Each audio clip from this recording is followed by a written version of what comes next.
והיה אם שמוע תשמעו אל מצוותי אשר אנוכי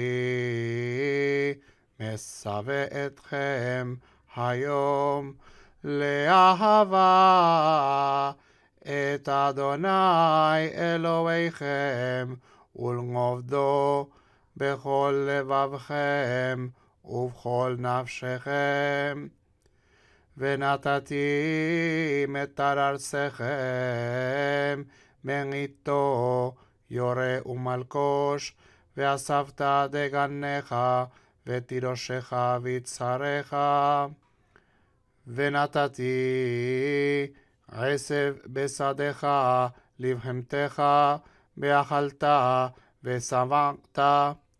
ישמרו לכם פן יפתה לבבכם, וסרתם ועבדתם אלוהים אחרים, והשתחוויתם להם.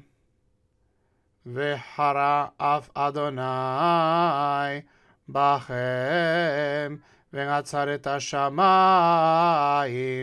ולא יהיה מטר, והאדמה לא תיתן את יבולח, ועבדתם מהרה מעל הארץ הטובה, אשר אדוני נותן לכם. ושמתם את דברי אלה על לבבכם ועל נפשכם, וקשרתם אותם לאות על ידכם, והיו לטוטפות בין עיניכם. ולימדתם אותם את בניכם לדבר בם בשבתך בביתך, ובלכתך בדרך, ובשוכבך ובקומך.